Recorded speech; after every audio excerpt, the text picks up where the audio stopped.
आज यहाँ मां श्री महाकाली विद्या मंदिर इंटर कॉलेज के वार्षिकोत्सव के भव्य और दिव्य कार्यक्रम के अवसर पर आज के कार्यक्रम में उपस्थित विशिष्ट अतिथि डॉक्टर हरनाम जी, जो सहायक आचार्य हैं लखनऊ विश्वविद्यालय के और राष्ट्रीय स्वयंसेवक संघ के माननीय सह प्रांत संपर्क प्रमुख, कार्यक्रम में उपस्थित श्री प्रकाश मिश्र जी, यहाँ के प्रबंधक जिन्होंने आग्रह किया था इस कार्यक्रम में उपस्थित रहने के लिए, श्री भवानी भट्ट जी, यहाँ की प्रधानाचार्य आदरणीय श्रीमती रीता भट्ट जी, मेरे साथ आए भारतीय जनता पार्टी किसान मोर्चे के प्रदेश के सोशल मीडिया के सह प्रभारी श्री मिथिलेश पाल बरकत जी, सभी सम्मानित शिक्षकगण, हमारी शिक्षिकाएं बहनें, संपूर्ण विद्यालय परिवार, उपस्थित आत्मीय परिवारीजन जो हमारे बच्चों के अभिभावकगण हैं, उपस्थित सभी मेरे स्नेहिल और आत्मीय छात्र छात्राएं, उपस्थित देवियों और सज्जनों, एक नाम सिद्धार्थ जी, मैं नाम लेना भूला। सिद्धार्थ जी हमारे बहुत प्रिय, वैसे तो बहुत लोग हैं उपस्थित, लेकिन कुछ ही नाम लिए जा सकते हैं। कुछ दिन पहले इस कार्यक्रम की चर्चा जब आई थी तो मैंने कहा था कि विधान परिषद और विधानसभा का सत्र चल रहा है और ऐसे समय पर जब सत्र चल रहा होगा उस समय पर मैं आ पाऊंगा या नहीं आ पाऊंगा ये मैं अभी वायदा नहीं कर सकता, लेकिन लगातार सिद्धार्थ जी और भवानी जी का दबाव था और प्रभु की कृपा थी कि थोड़ा सा समय उसमें से निकाल मिला, आप सबके सम्मुख उपस्थित होने का अवसर प्राप्त हुआ। आप सब ने मुझे यहाँ पर आमंत्रित किया। सर्वप्रथम मैं आप सभी को, विद्यालय परिवार को अपनी ओर से कोटिशः धन्यवाद देता हूँ। यहाँ उपस्थित सभी अभिभावक जन को भी मैं बधाई देना चाहता हूँ। कभी इस कार्यक्रम के बारे में मेरे आने के बाद जो मुझे चर्चाएं जानने को मिली और जब से यह कार्यक्रम प्रारंभ हुआ है तब से लेकर के अब तक जिस प्रकार का परफॉर्मेंस हमारे यहाँ के छात्र छात्राओं ने, हमारे बच्चों ने हम सबके सम्मुख रखा, वो परफॉर्मेंस ये बताती है कि विद्यालय में केवल किताबी ज्ञान ही नहीं पढ़ाया जाता। हम विद्यालय में केवल बाबू तैयार करने का काम नहीं करते, बल्कि हम एक श्रेष्ठ नागरिक तैयार करने का काम करते हैं। वह श्रेष्ठ नागरिक जिसको भारत की प्राचीन परंपरा से लेकर के और वर्तमान आवश्यकता तक और भविष्य की दिशा तक देखने की दृष्टि होनी चाहिए, ऐसा एक श्रेष्ठ नागरिक तैयार करने का काम विद्यालय करता है। हम हमेशा लिखते हैं विद्यालय के प्रांगण में, शिक्षार्थ आइए सेवार्थ जाइए। ये शिक्षालय है, ये विद्यालय है, हमको ज्ञान अर्जन के लिए मिला है, हमको अनेक प्रकार के विषयों का ज्ञान हमको प्राप्त होने वाला है। उनके माध्यम से हम अपने जीवन में एक उत्तरोत्तर प्रगति का मार्ग खोज सकते हैं। हर व्यक्ति जो इस धरती पर जन्म लिया उसकी अपनी एक प्रारब्ध है, और उस प्रारब्ध के अनुसार जो ऊपर वाले ने, प्रभु श्री राम ने तय किया है, उस प्रारब्ध के अनुसार उसको अपनी गति और दिशा पकड़ करके उसी दिशा में आगे बढ़ना। दुनिया में हमारे द्वारा जो जो कार्य ऊपर वाले ने तय किए होंगे कि ये कार्य हमको धरती पर आने के बाद करने हैं, उसके लायक हमको तैयार होने की यदि कोई प्रयोगशाला है, यदि कोई कार्यशाला है, वो कार्यशाला विद्यालय होता है। और वैसे तो हर बच्चे के जीवन में पहली पाठशाला उसकी मां होती है। पहली पाठशाला व्यक्ति के जीवन में उसकी मां होती है। वो मां ही उस बच्चे को सिखाती है तुम्हें किसके साथ कैसा संस्कार निभाना है, तुम्हें किसके साथ कैसा आचरण करना है, तुम्हारे लिए कौन किस रूप में होना चाहिए, तुम्हें लोगों से कैसे बात करना चाहिए, कैसे चलना चाहिए, कैसे इंप्रेशन दिखाना चाहिए चेहरे पर, ये सब मां सिखाती है। लेकिन मां सिखाती है जो बातें, उनकी एक दायरा है। उसके बाद कहीं ना कहीं हमें विद्यालय का सहारा लेना पड़ता है और विद्यालय के माध्यम से, गुरुजनों के माध्यम से, जैसा हमारे पुराणों में कहा है, गुरु गोविंद दोहु लगे काके लागों पाए, बलिहारी गुरु आपने गोविंद दियो बताए। तो वो निश्चित तौर पर मां के बाद बड़ी भूमिका गुरु की होती है। वह छात्र को, वह नागरिकों को तैयार करने का काम करता है। आज जिस प्रकार के यहाँ प्रेजेंटेशंस कार्यक्रमों के माध्यम से आए हैं, उनके टॉपिक्स को मैं भी सुन रहा था, उसको जानने के बाद यह महसूस हुआ कि निश्चित तौर पर हमारे इस विद्यालय परिवार के द्वारा जिस प्रकार के अलग अलग विषयों को चिन्हित करते हुए उनके आधार पर थीम तैयार करके और हमारे बीच में इस प्रकार के सांस्कृतिक कार्यक्रम इस वार्षिकोत्सव कार्यक्रम में रखे गए हैं, ये अपने आप में अतुलनीय है। मैं अभी सुन रहा था हमारे विद्यार्थियों के द्वारा, हमारे छात्र छात्राओं के द्वारा यहाँ पर कोविड के विषय में प्रेजेंटेशन हुआ।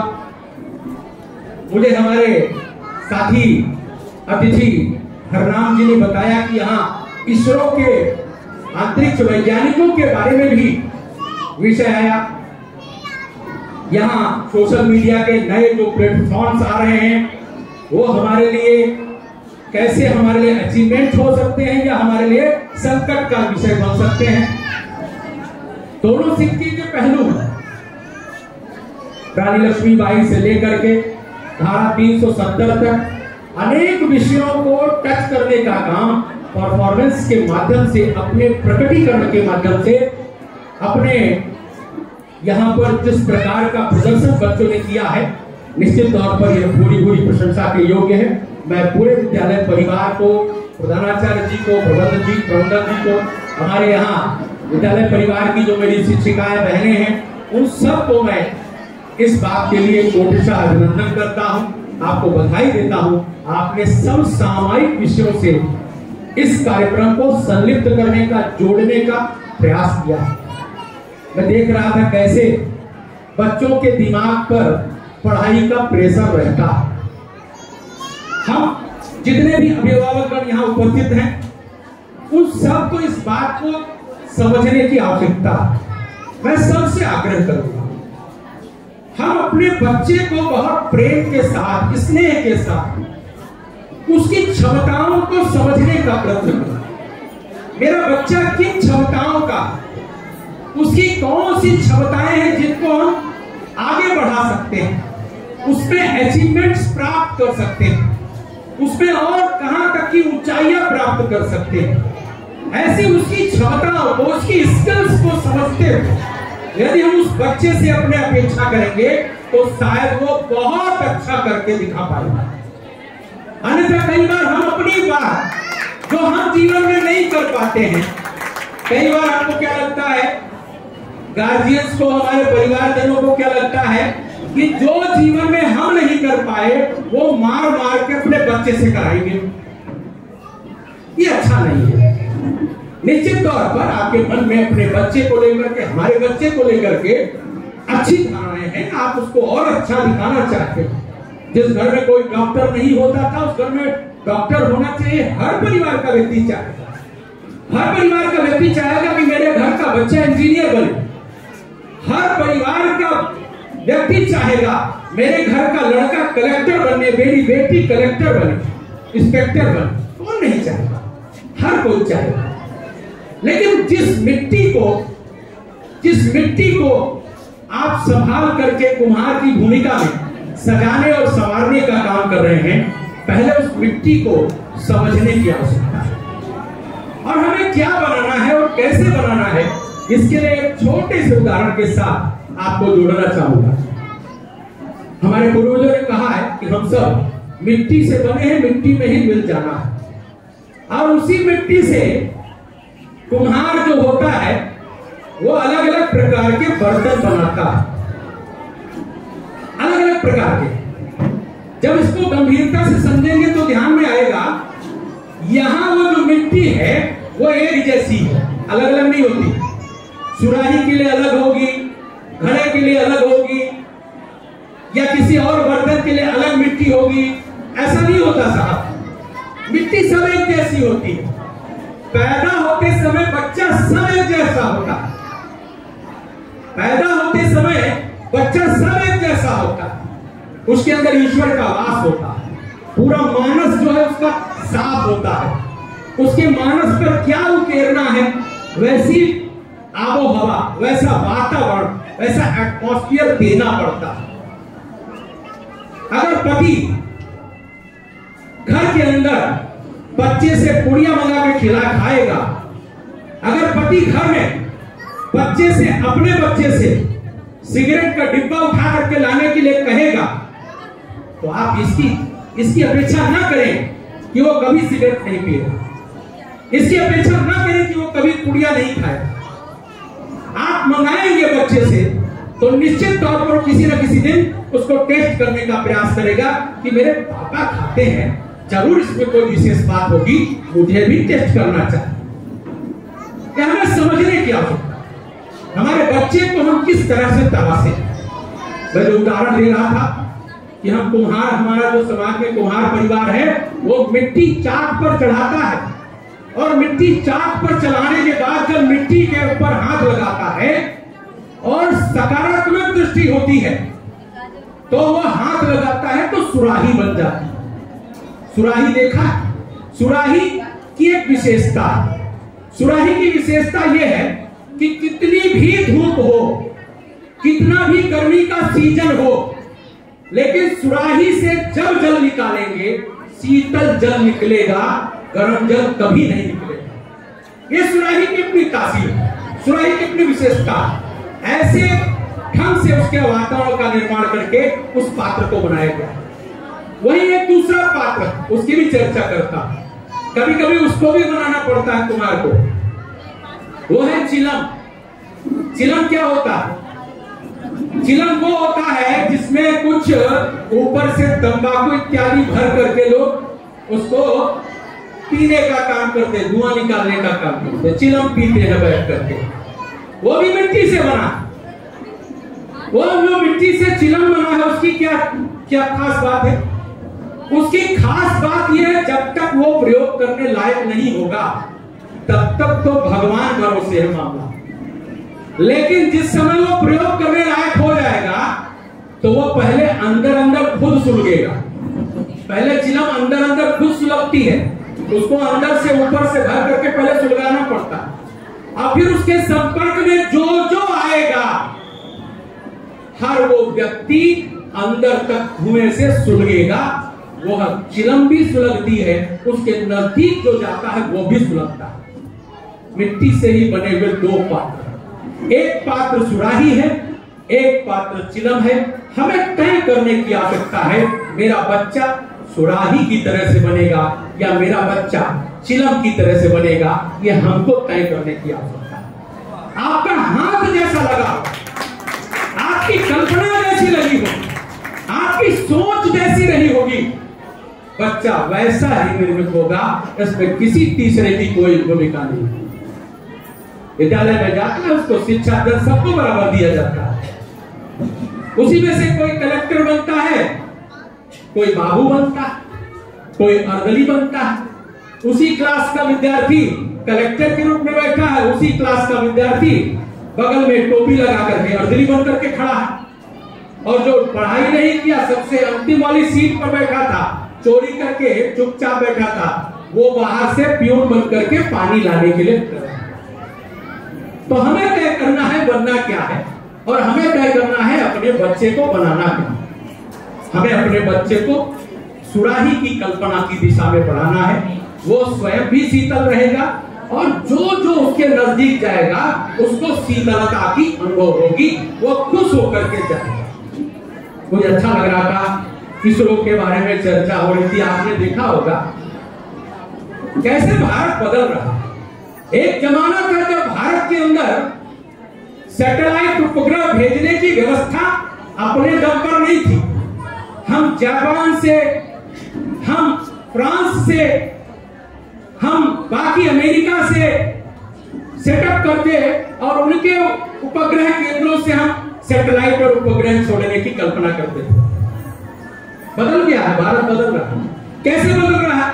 100 से ज्यादा सैटेलाइट, मैं आपको कहना चाहूंगा कि 100 से ज्यादा सैटेलाइट आज भारत से दूसरे मुल्कों के छोड़े गए। भारत से सैटेलाइट छोड़े जाने की व्यवस्था और दूसरे मुल्कों ने हमसे छोड़वाया अपना सैटेलाइट। अब कोई दूसरा मुल्क हमारे यहां आकर के और हमारे उपग्रह केंद्र से सैटेलाइट छोड़ रहा है और अंतरिक्ष यान छोड़ रहा है, तो वो हमको कुछ न कुछ किराया दे रहा है। यानी हमारे लिए एक आर्थिक उन्नति का भी उसमें से मार्ग है।